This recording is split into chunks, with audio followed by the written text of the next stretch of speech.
Pinagpalang araw ng linggo na muli po sa ating lahat. Tayo po ngayon ay nalalapit na sa pinaka mahalaga na pagdiriwang sa buong isang taon na naging traditional po na pagdiriwang ng buong bansa at halos ng buong mundo.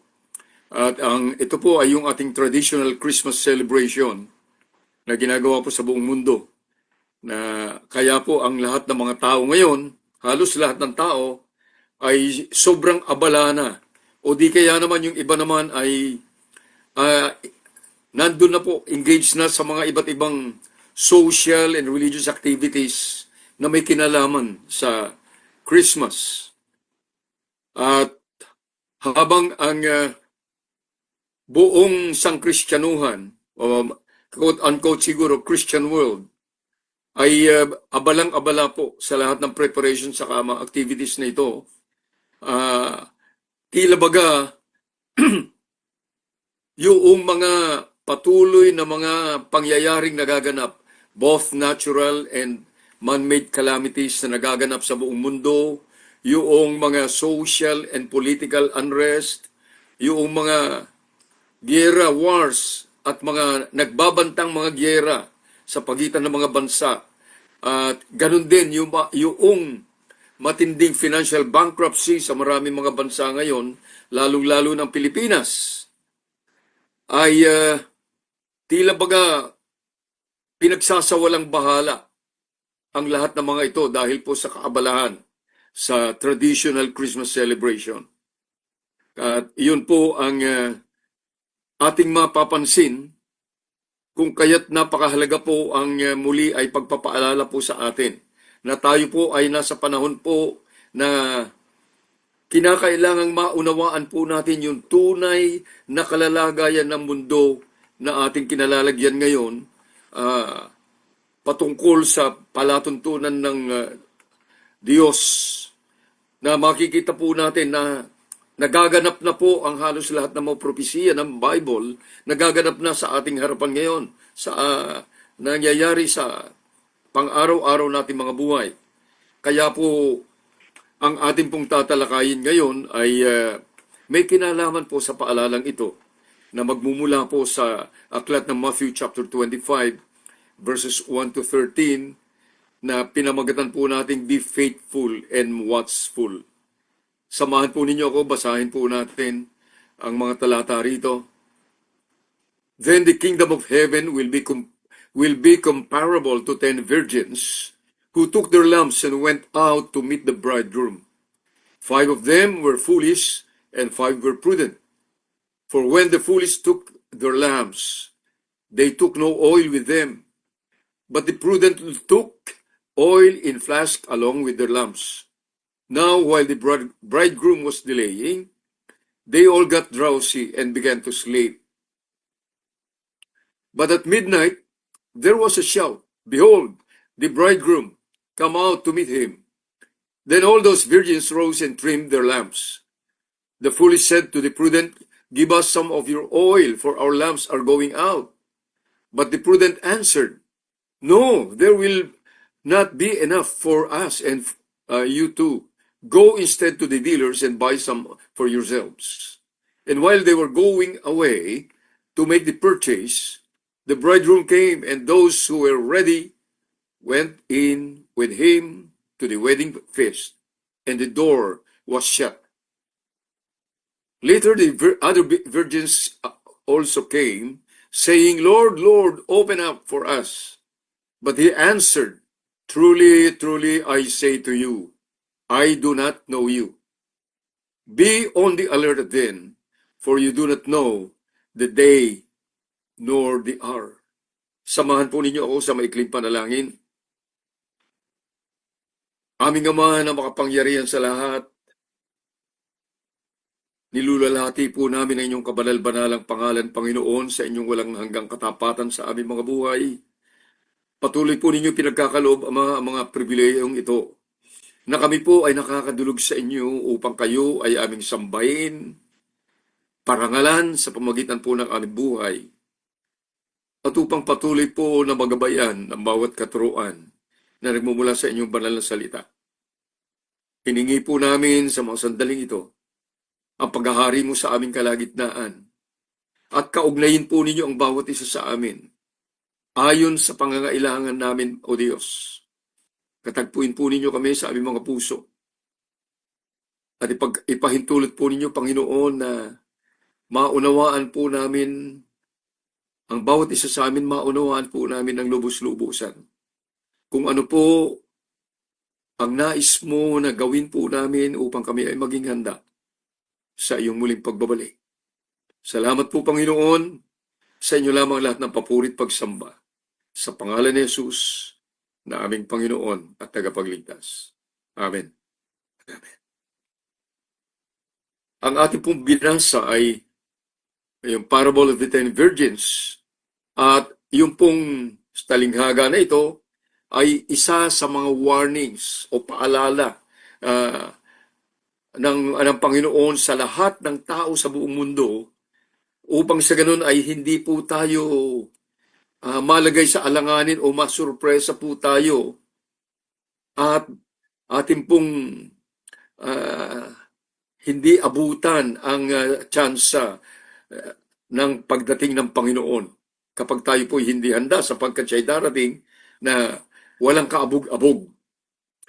Yung parable na ito o yung talinghagang ito gayunpaman ay higit na mauunawaan po bilang paghatol o judgment sa mga Hudyo na mga buhay pa sa sandaling dumating ang balik ang Panginoon sa kanyang kalwalhatian.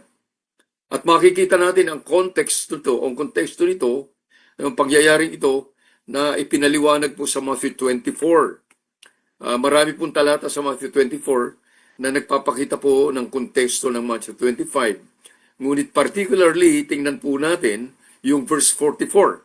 Dahil ang verse 44, sabi po, "For this reason, you also must be ready, for the Son of Man is coming at hour where you do not think He will."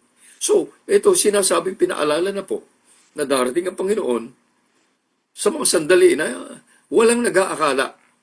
Ibig sabihin, walang kaabog-abog, it will be a surprise.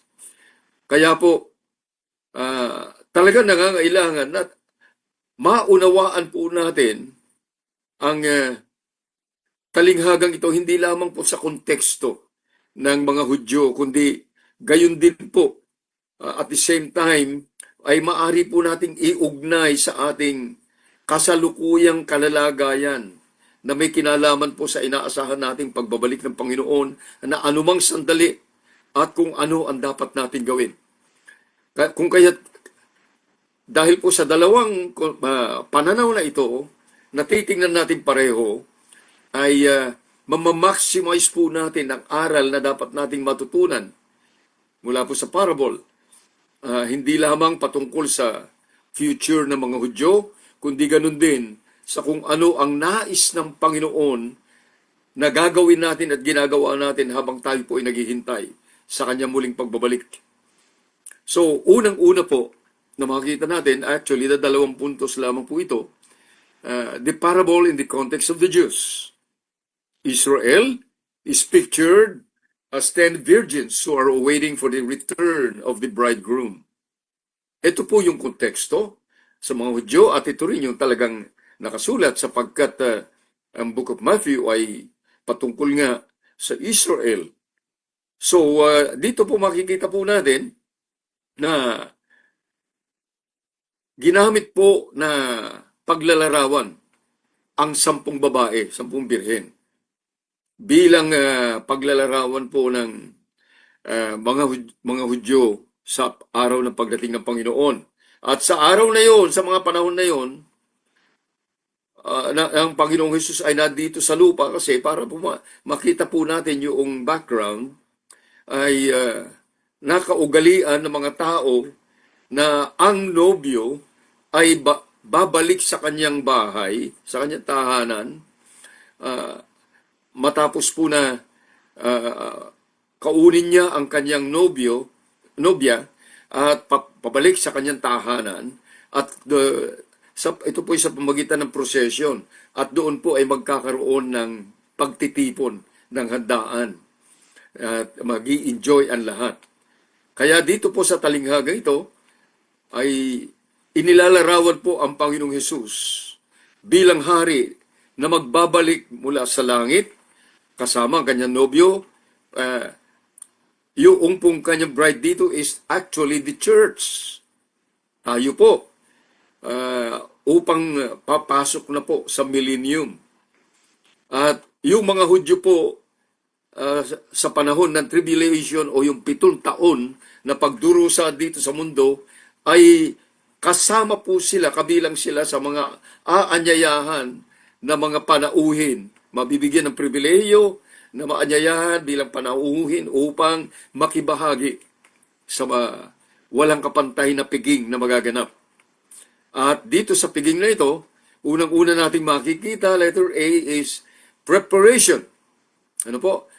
Preparation is necessary during the waiting time, as represented by the 10 virgins. 5 of them were foolish, 5 were wise. Ano po? Yung paghahandang ito ay nilalarawan ng 10 babae na ito. Ang sabi ron ay 5 matalino at yung 5 ay mga hangal. At yung mga matatalinong birhen ay naglaan ng sapat na paghahanda. Ito po yung ating makikita. Dahil yung paghahanda na kailangan nila, may dala silang lampara na may langis na kasama. At makikita natin yun sa verses 3 and 4. Binanggit po doon. Ano? Sabi, when the foolish took their lamps, they took no oil with them, but the prudent took oil in a flask along with their lamps. So, ang merong dala na langis para sa kanilang malampara ay yung matatalinong 5. Sapat-sapat. Talagang ibig sabihin na ay pinaghandaan na totoo. Yun namang 5 na hangal, walang dalang langis. Kung kaya't, pagdating ng ating gabi, may biglang sumigaw ng pagdating na ng nobyo. At nagulantang sila dahil sila ay napaidlip na. At sa mga sandaling iyon, yung 5 na hangal na mga babae ay nais magsindi ng kanilang lampara, ngunit wala na itong langis at hindi nila masindihan. Kung kaya't kinakailangan nilang lumisan muna, maghanap ng mabibilhan upang sa ganun ay pag kanilang pagbabalik ay makasama sila sa pagpasok. Ngunit sa kanilang pagbabalik ay naiwanan na sila. Sapagkat sa kanilang pagbabalik, nakita na nila na nagsimula na ang seremonya ng kasalan. At sila ay nakiusap sa Panginoon na sila ay papasukin. Tingnan po natin yung naging sagot, verses 10 to 12.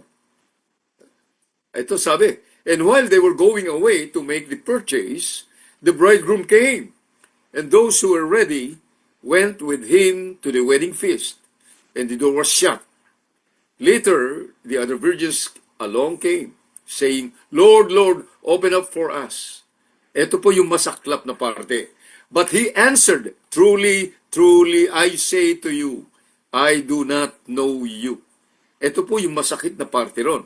At ito po titingnan po natin na mabuti kung ano po ang magiging implication nito. Pangalawa po, letter B, yung application nito. At kung paano po maipapaliwanag natin ito. At ito po yung makikita natin. Sa panahon ng 7 taong pagdurusa dito sa mundo, ito po yung tribulation period. Ang Israel po, ang sambayan ng Israel, alam po nila na nalalapit na ang pagdating ng Panginoon. Ngunit, hindi handa ang lahat sa kanila. Marami ang hindi handa sa kanyang pagbabalik kahit na alam nila na talagang anytime ay babalik. At ang kanyang pagbabalik ay bigla-bigla. Hindi inaasahan ng mga tao. Makikita po natin yon susuriin lamang natin ng konti. Bumalik tayo sa Matthew 24, verse 27. At ito po sabi, "For just as the light comes from the east and flashes even to the west, so will the coming of the Son of Man be." Ibig sabihin, sa isang kisap mata, magaganap po yung kanyang pagbabalik. Verse 39, "And they did not understand until the flood came and took them all away, so will the coming of the Son of Man be." Inihalin tulad sa panahon ni Noah na ang mga tao nagsasaya, pinagtatawanan sila, ginagawa nila lahat ng gusto nilang gawin, at walang nakikinig kay Noah. Hanggang sa dumating ang baha. Ngunit si Noah at ang kanyang pamilya nakapasok na, ang Panginoon na nagsara ng barko at wala na makapasok. At sinabi, ganun din ang kahalintulad ng pagdating ng Panginoon. Verse 50, "The master of that slave will come on a day when he does not expect him, and at an hour which he does not know."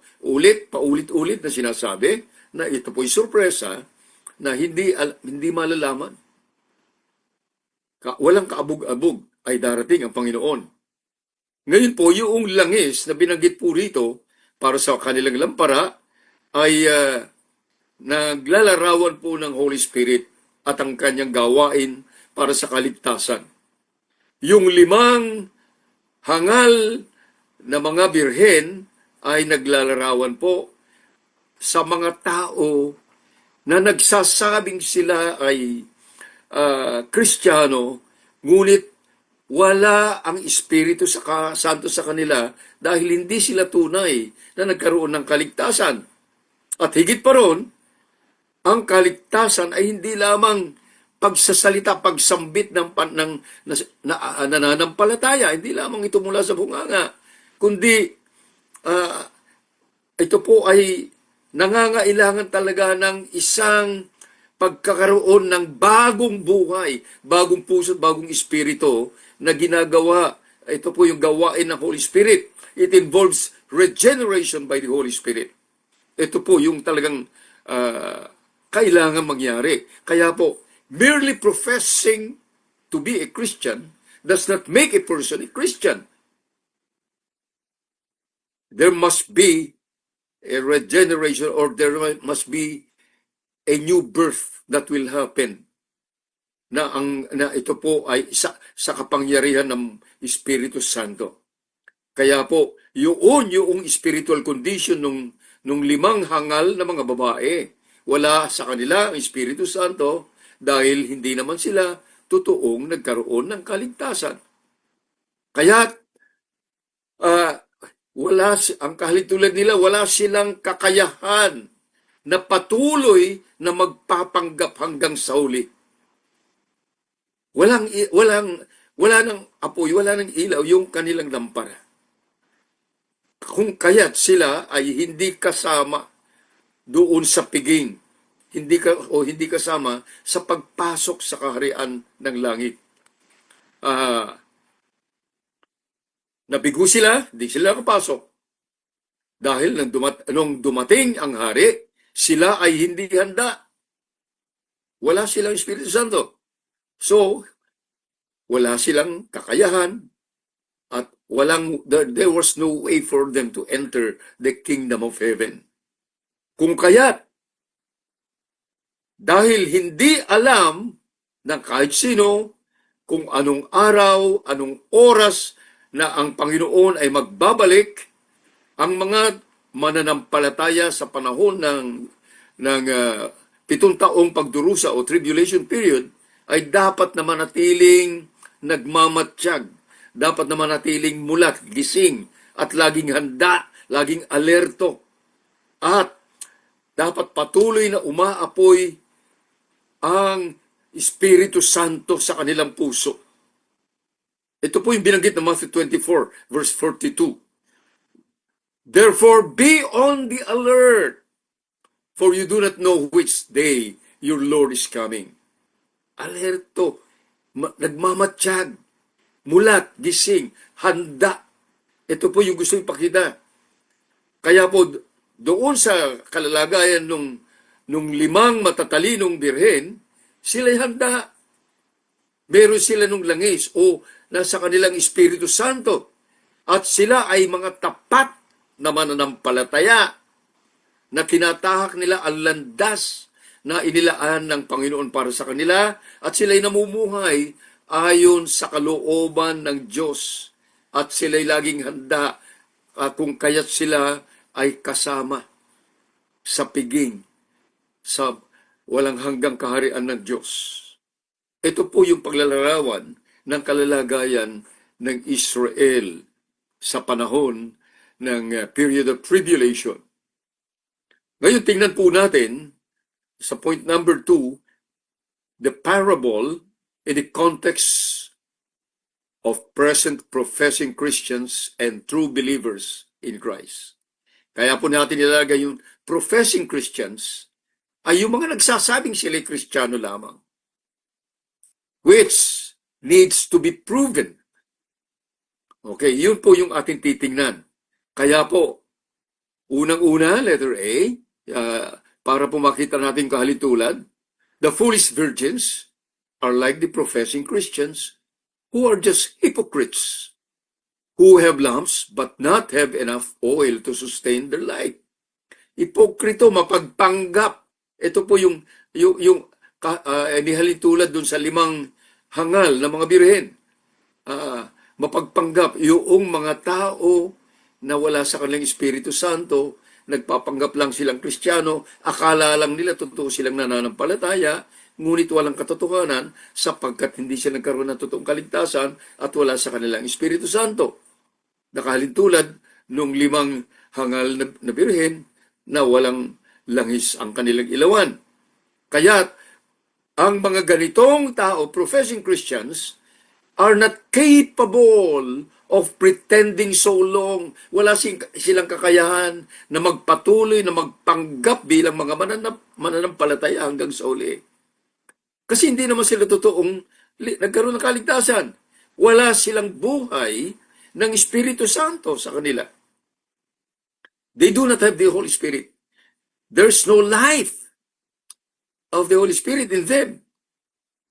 That's why they do not have the capability to serve the Lord faithfully. Maaring sila ay nasa loob ng simbahan, maaring sila ay kunwaring sumasamba, maaring sila ay pansumandali, naglilingkod, ngunit hindi sila naglilingkod ng buong katapatan at hindi sila magtatagal. Isang araw, kakapusin na sila ng kakayahan sapagkat walang Espiritu Santo sa kanila. Ang mga mapagpanggap na ito ay may kaalaman, may kaunawaan patungkol sa Diyos at sa Panginoong Hesus. So, ito po maliwanag na maunawaan po natin. Hindi lahat ng nagsasabing alam nila ang laman ng Bible ay totoong Kristiyano.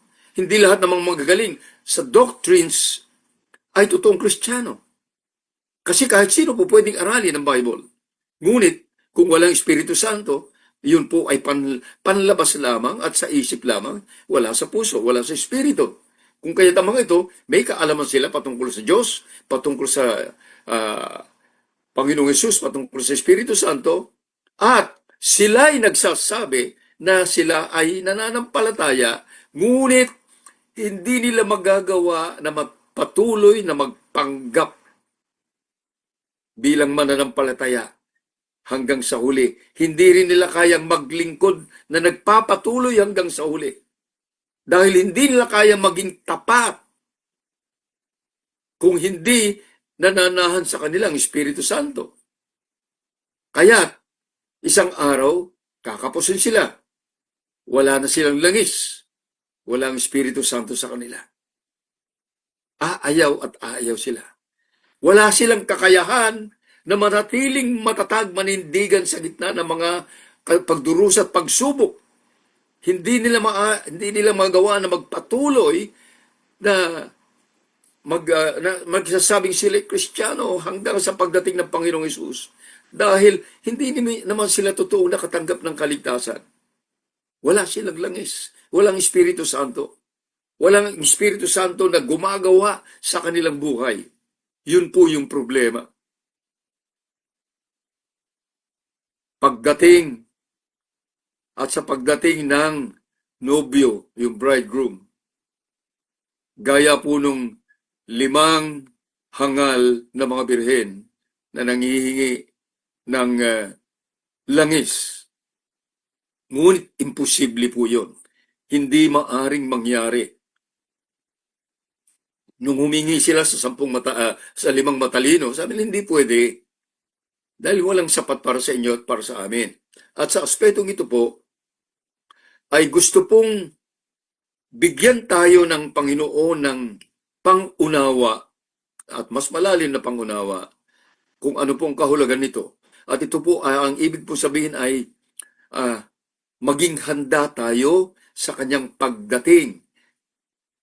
Ang ibig pong sabihin, buong katapatan tayo na naghihintay at naglilingkod sa Kanya hanggang sa Kanyang pagdating kung totoo na nasa atin ang Espiritu Santo. Hindi natin pwedeng iasa sa iba. So, dito makikita natin, letter B, na in the story of the 10 virgins, we are being taught that every person is responsible for his own spiritual condition. Hindi pwedeng iasa sa iba ang ating kalalagayang espiritual. Hindi tayo pwedeng dumepende sa iba para sa ating spiritual life. At lalong, hindi rin pwede nasisihin natin ang kahit na sino sa ating failure. Meron tayo ng Bible, ang salita ng Diyos. Meron tayong pastor. Meron tayong mga spiritual guides na nangangaral sa atin. Ngunit, tayo pa rin ang may pampananagutan kung papaano tayo nakikinig sa katuruan, kung papaano tayo tumugon sa katuruan, kung papaano tayo susunod sa kalooban ng Diyos, at kung papaano nating tinatanggap ang katuruan patungo sa ating mga puso upang ito ay ipamuhay. Yun po yung mga mahalagang bagay. Kaya, anyone can claim that he is a Christian. But then it's a different thing when you are truly living according to the Word of God. Everyone's responsibility. So, ano po ito? Ang pride, ang katamaran, ang pagkakaroon ng makasalanan o maruming kaisipan, ang matigas na puso ay siyang matinding hadlang upang gumawa ang Espiritu Santo sa buhay ng mga taong nagsasabing sila'y Kristiyano. It doesn't really matter how long you've been in the church. What matters is, gumagawa bang Espiritu Santo sa ating buhay? At nakikita ang resulta sa ating buhay. Nakikita ba ng Diyos ang laman ng ating puso na totoo tayo sa Kanya? O tayo lamang ay tagapuna sa mga mali ng iba? Yun po. Marami po kasing ganun. Take note na sa verse 5, yung pong sinabi ng nobyo, na kung bakit po siya ay nadidelay, na para bang naaatraso. Ano po? Doon sa verse 5 po, sabi na atraso, delay yung bridegroom. Kaya, ang nangyari, yung mga naghihintay, sila ay inantok at nakatulog. Kung kaya't, ang paalala ng Panginoon, be on the alert or keep watch. Alerto kayo, magmatsyag kayo, manatili kayong gising, magbantay kayo. Mulat kayong lagi. Ito po yung naispakita ng Panginoon. Pinapaalalahanan ang mga mananampalataya na maging tapat, mapagbantay, mapagmatsyag, at patuloy na gumagawa Kasi walang nakakaalam sa eksaktong araw at oras ng pagdating ng Panginoon. At ang ibig sabihin ng manatiling tapat ay namumuhay o pinamumuhay natin ang ating buhay na buong pagpapasakop at pagsunod sa salita ng Diyos, lubos na pagpapasakop sa kanyang kalooban kahit ano pa ang ating maranasan sa buhay. Sa patuloy na lakbay ng ating buhay, marami po tayong daranasin. Tayo po'y tumatahak sa makitid na landas na kung saan marami pong pagsubok, maaaring may mga pagdurusa, ngunit nananatili na matatag at nagpapasakop at sumusunod sa kalooban ng Diyos. Ang isang tunay na mananampalataya, ang isang tunay na anak ng Diyos. Kaya po, ang mananatiling tapat, ibig sabihin, nagpapasakop tayo ng lubusan sa disiplina ng Espiritu Santo habang tayo ay patuloy na tumatahak sa landas ng pagpapabanal while we are going through the process of sanctification that the Holy Spirit is doing in our lives. Kaya po, ang makatotohanan ng Kristiyano ay inaasahan po na hindi natutulog spiritually. Maaring maidlip tayo sa ating buhay spiritual, ngunit tayo sandali lang yun, magigising tayo, mamumulat tayo. Hindi maaring patuloy na spiritually asleep. Hindi maaring relax lang tayo at ini-enjoy natin ang makasalanang material na sanlibutan. Sa halip, ang mga totoong Kristiyano ay patuloy na nananatiling abala sa paggawa sa mga alalahanin ng kaharian ng Diyos at isakatuparan ang kanyang layunin sa pansamantalang buhay dito sa lupa. Abala tayo dito, hindi tayo relax. Hindi tayo nandito sa mundo upang magpasarap, ma-enjoy ang material na sanlibutan. Hindi po. Bagamat ang Diyos po ay napakabuti, ang Diyos po ay napakabuti sa atin na pinagkakalooban tayo ng mga sandali at ma-enjoy po natin ang mga pagpapala niya. Ngunit, iba po ang deception na pagpapala ng dyablo na kung saan po ang tao ay malilibang sa enjoyment sa mga bagay na material na sanlibutan at nakakalimot sa tunay niyang layunin dito sa lupa. Kaya ang totoong Kristiyano ay hindi po maaring idle o walang ginagawa dahil ang apoy ng Espiritu Santo ay nananatiling maalab, naglalagablab sa kanyang puso at hindi niya ito maaring ipagsawalang bahala. At ang nagsasawalang bahala sa Espiritu Santo na gumagawa sa ating puso, ang tanong doon, totoo ba na nasa yung Espiritu Santo o wala? Saan ka ba abala? Sa alalahanin ba ng sanlibutan? Sa mga pang-araw-araw na problema? O sa pagtingin mo, paghusga sa mga ibang tao?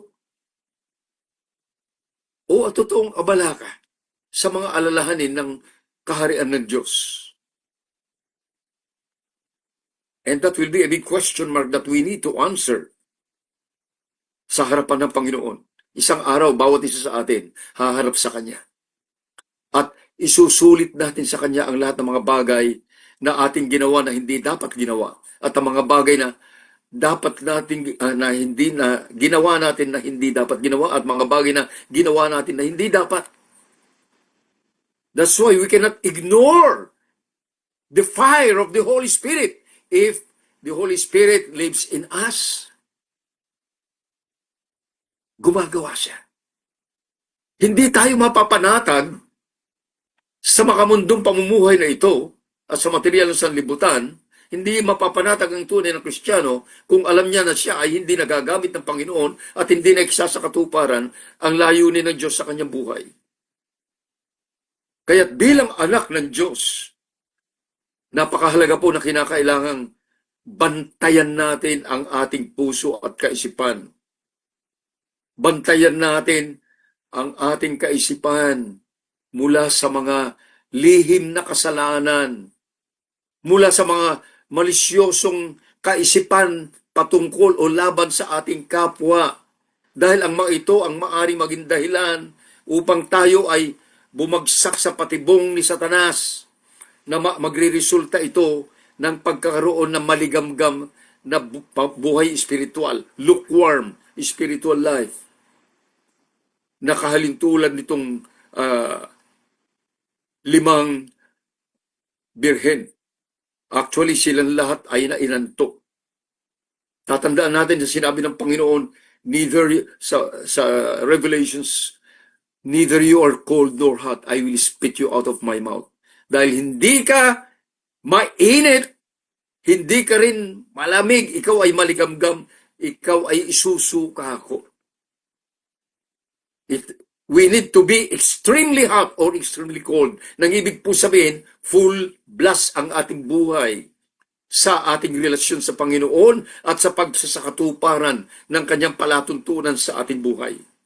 Yun po ang nais ng Panginoon sa atin habang tayo naghihintay sapagkat nalalapit na, whether we accept it or not, whether we ignore the truth or not, Christ is coming soon. And that is really sooner than we think. Kaya po yung unang dapat po nating maunawa ang mabuti. Maaaring mahulog tayo sa patibong ni Satanas. At tandaan po natin na yung nakasulat po doon sa ating binasa po na para bang nagkaroon ng delay ang pagdating ng bridegroom, ng nobyo. Ngunit seemingly ay naatraso po yun upang bigyan ng tsansa ng pagkakataon ang bawat isa ay isang tao na manampalataya ng buong katotohanan. At ito ay inihayag ng Bible, ang dahilan kung bakit tila baga may delay. Ngunit sa totoo lang, wala pong delay. Sapagkat ang Diyos po, wala siya hindi kontrolado ng oras at ng panahon. And here we can see the reason why the Bible, there seems to be a delay na sinabi po ng Bible sa 2 Peter chapter 3 verse 9. The Lord is not slow about His promise, as some count slowness, but is patient toward you, not wishing for any to perish, but for all to come to repentance. Hindi gusto, hindi kalooban ng Panginoon na ang tao'y masadlak sa walang hanggang pagdurusa. Ang nais ng Panginoon ng lahat ay manumbalik at magsisi, manubalik sa Kanya at magsisi. Binigyan ng Diyos ang lahat ng tao ng pagkakataon. Pati yung mga Kristiyanong patulog-tulog o di kaya parelax-relax o di kaya iba ang kanilang iniintindi sa buhay, binibigyan ng pagkakataon. Yung mga nag-aakalang sila'y Kristiyano, ngunit hindi pala. Kaya nga yung mga nagsasabing sila'y Kristiyano at sila'y nananampalataya sa Panginoong Hesus, ngunit ang kanilang ginagawa o ang nilalamang kanilang mga puso ay hindi kalugod-lugod sa mata ng Diyos. O di kaya naman, abalang-abala sila sa mga alalahanin ng material na sanlibutan. Silang lahat ay binibigyan ng pagkakataon na magsisi. At lubos na ipasakop ang kanilang buhay, ang kanilang puso at ang kanilang kaisipan sa kalooban ng Diyos at sa kanyang walang kapantay na kapangyarihan bago maging huli ang lahat. Again, no one knows as to when the Lord will come. Walang nakakaalam kung kailan. It could be at any moment. Without notice. Walang kaabog-abog. Anumang sandali. At ang bawat isa na nakakaunawa sa katotohanan ito ay hindi nila na naisin na maging kahalintulad sila noong 5 hangal na mga birhen. Dahil wala ng second chance sa sandaling nagsara ang pintuan ng kaharian ng Diyos. Doon sa mga kumakatok sa labas ng pintuan, ano sabi ng Panginoon sa kanila? Truly I say to you, I do not know you. Hindi ko kayo kilala.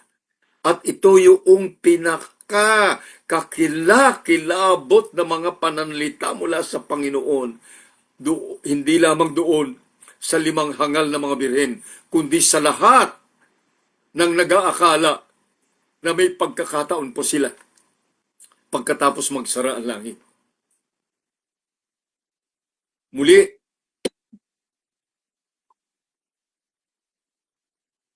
ang pagbabalik ng Panginoon ay tiyak. And He will come suddenly. Walang kaabog-abog. But He is coming back in His exact appointed time. Meron siyang eksaktong panahon na walang nakakaalam kundi ang Ama lamang sa langit.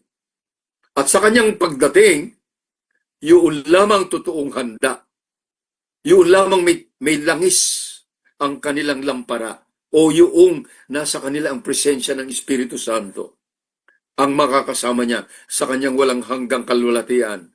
And there will be no more chance for those who make delay. O di kaya no more chance doon sa mga nagtitake for granted lamang, ipinagsasawalang bahala lamang. No more chance doon sa mga patulog-tulog spiritually o di kaya ay abala sila sa mga makamundong alalahanin.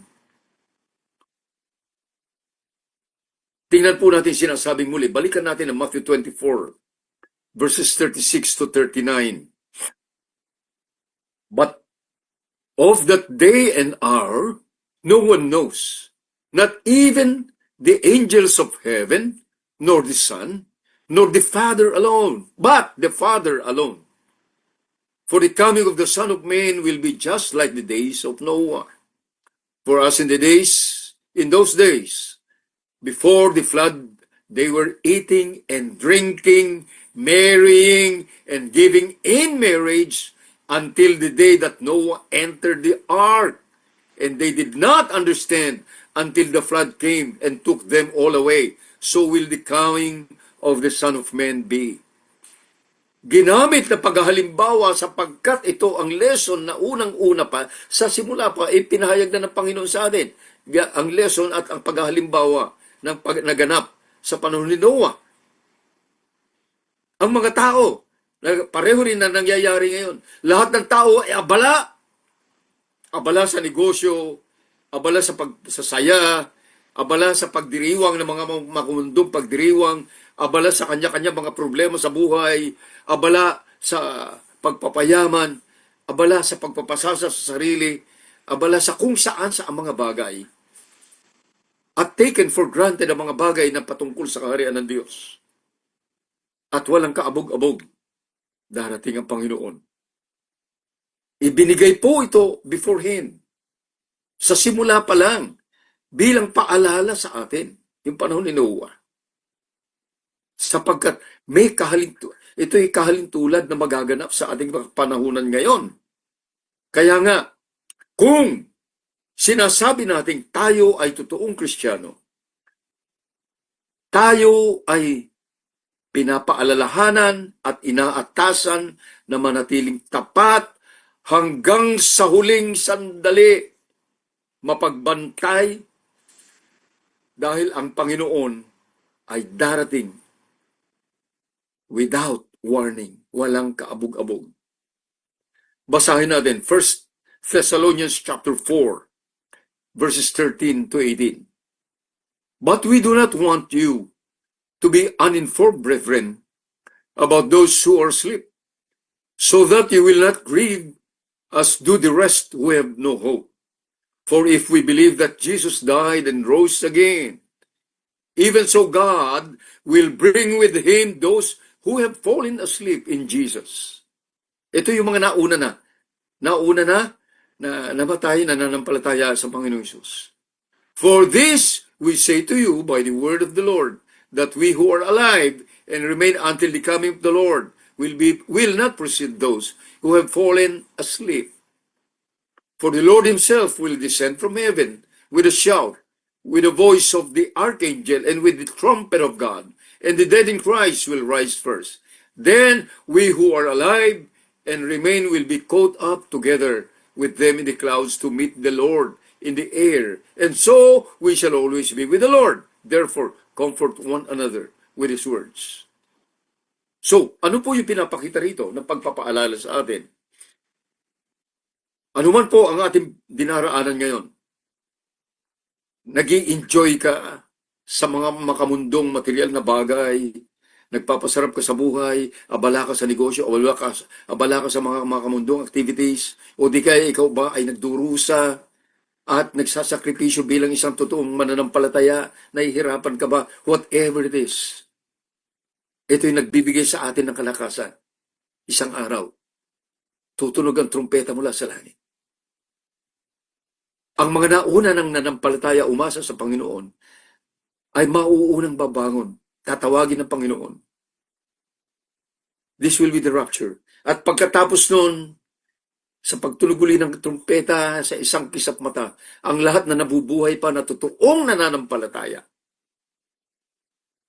ay biglang mawawala rito at sasambutin ng Panginoon sa alapaap. This will be the rapture.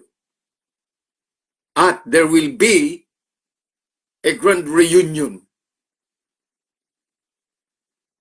Lahat ng mga mananampalataya. Ito po yung gustong ipakita sa atin dito. At pagkatapos po nito, magaganap yung inaasahan na po na 7 days. 7 years of tribulation. At yun po yung hindi iniisip ng mga tao na maaring mangyari, ngunit talagang mangyayari ito sapagkat ito ay nakatakda at sinabi na ng Panginoon. Kaya po, again, if we claim to be a true Christian, we will remain faithful sa sinabing ito ng Panginoon. Dugtungan po natin 2 Peter chapter 3, verses 10 to 14. But the day of the Lord will come like a thief, in which the heaven will pass away with a roar, and the elements will be destroyed with intense heat, and the earth and its work will be burned up. Since all these things are to be destroyed in this way, what sort of people ought you to be in holy conduct and godliness, looking for and hastening the coming of the day of the Lord, of God, because of which the heavens will be destroyed by burning, and the elements will melt with intense heat. But according to his promise, we are looking for new heavens and new earth, in which righteousness dwells. Therefore, beloved, since you look for these things, be diligent to be found by him in peace, spotless and blameless. Ang ganda po na ang paalala sa atin. Pagkatapos po ng rapture, na kung saan po ay magkakaroon ng grand reunion ang lahat ng totoong mananampalataya, magaganap ang 7 taong pagdurusang walang kapantay dito sa lupa. At sa katapusan ng 7 taon, tutupukin ng apoy ang buong daigdig na ito na walang maiiwan na bakas ng karumihan. At pagkatapos, ang bagong Jerusalem ay bababa mula sa langit, kasama po tayo, and we will live here forever and ever. Isang bagong buhay na wala ng luha, wala ng hinagpis, wala ng daing. Ang lahat ay kagalakan, kapayapaan, sapagkat nasa ating kasama natin ang Panginoong Jesus. Siya ay physically and personally na maghahari sa atin. Let's end with the words of the Lord in Matthew 24, verses 5 to 14. For many will come in my name, saying, I am the Christ, and will mislead many. Alam po nyo na ngayon pa lamang ay nangyayari na ito. Pag tinignan po natin, ang nagaganap po, ang AI po ginagaya na kahit sino, kahit ano. Yung boses, yung itsura, lahat nagagaya. Kaya may possibility na ganito po ang gagawin ng Antikristo. You will be hearing of wars and rumors of wars. Nagaganap na po ito. See that you are not frightened, for those things must take place. But that is not yet the end. Ngunit ito po ay prelude. Ibig sabihin ay introduction. For nations will rise against nation. Nangyayari na. And kingdom against kingdom. Nangyayari na. And in various places, there will be famines and earthquakes. Nangyayari na sa ating kalagitnaan. But all these things are merely the beginning of birth pangs. Ayan, introduction. Then they will deliver you to tribulation and will kill you, and you will be hated by all nations because of my name. Ito po sa may iwan after the rapture. At that time, many will fall away and will betray one another and hate one another. Nangyayari na rin. Many false prophets will arise and will mislead many. Nangyayari na rin. Because lawlessness is increased, most people's love will grow cold. Nangyayari na rin. Bagamat introduction pa lang. But the one who endures to the end will be saved. This gospel of the kingdom shall be preached in the whole world as a testimony to all the nations, and then the end will come.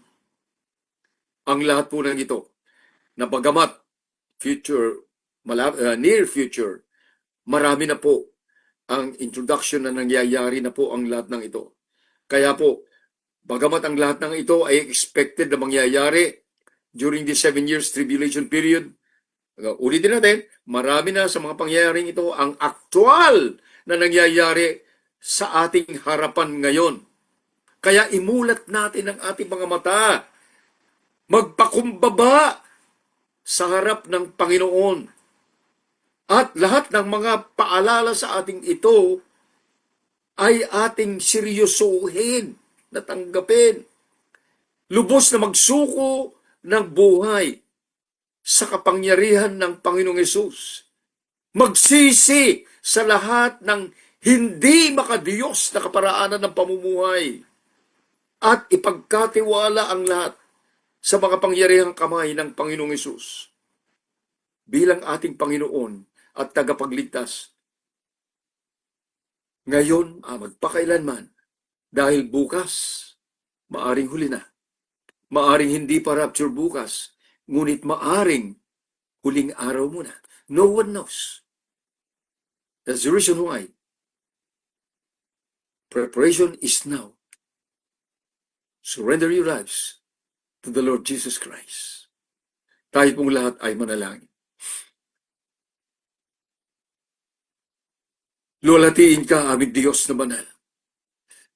Panginoon, maraming salamat po, Panginoon, sa napapanahon na paalala mo, O Diyos, habang ang buong sangkatauhan ay abala sa paghahanda sa pagdiriwang ng inaakalang kaarawan mo. Patawarin po ninyo kami, O Diyos, na kami po ay nalilibang sa mga kaabalahan ng sanlibutang ito. Ngunit kami po ay patuloy na labis na nagpapasalamat sapagkat sa tuwi-tuwi na ay may paalala ang inyong banal na salita. Turuan po ninyo kami na maging seryoso sa pagtanggap sa lahat ng paalalang ito. At matutunan namin magpakumbaba sa inyong harap. Magsisi sa aming mga kasalanan. Ayusin ang nilalaman ng aming mga puso at damdamin. Hindi lamang po sa iyo, kundi ganun din sa bawat isa sa amin. Magkaroon po kami ng makatotohanan na pagsamba at pagpapasakop sa iyo at makatotohanan ng pag-ibig sa aming kapwa. Salamat po. Salamat po. Patuloy na hinihingi po namin ang kasaganaan ng iyong biyaya at kahabagan na padadaluyin po ninyo sa buhay ng bawat isa sa amin. Na inyo nga pong dudurugin ang matigas na puso. Matutong sa iyo magpakambaba. At ang mga nanatiling tapat ay bigyan po ninyo ng kalakasan na malagpasan ang lahat ng mga pagsubok sa buhay. Panginoon, na ang iyo pong banal na Espiritu ay magbibigay ng kalakasan sa bawat isa sa amin na manatiling tapat hanggang sa huling sandali, hanggang sa iyong muling pagbabalik. Salamat po, Panginoon. Luwalhatiin ka sa kaitaas-taasan. At muli po sa amin pong panimula na isang panibagong araw. Aming Diyos, amin pong inilalagak na muli sa inyo pagpalang kamay ang buhay ninyo mga anak. Samahan po ninyo ang bawat isa sa amin sa lakbay ng kanilang mga buhay. Ilayo sa lahat ng panganib, kapahamakan o karamdaman. At patuloy lamang po na maging gabay namin ang iyong banal na salita at ang liwanag na tanglaw ng banal na Espiritu sa buhay ng iyong mga anak. Aming Diyos, na wala pong anak mo na maliligaw ng landas, bagkus magpakumbaba at manumbalik ng lubusan sa iyo. Salamat po, Ama. Sa inyo lamang ang lahat ng papuri, pagsambat, paglulati. Ito po ang aming panalangin sa makapangyarihang pangalan ni Kristo Jesus, na namumuhay at nagahari sa piling mo sa pakikipisan ng banal na Espiritu, iisang Diyos, magpakasawalang hanggan. Amen. Amen. God bless you all.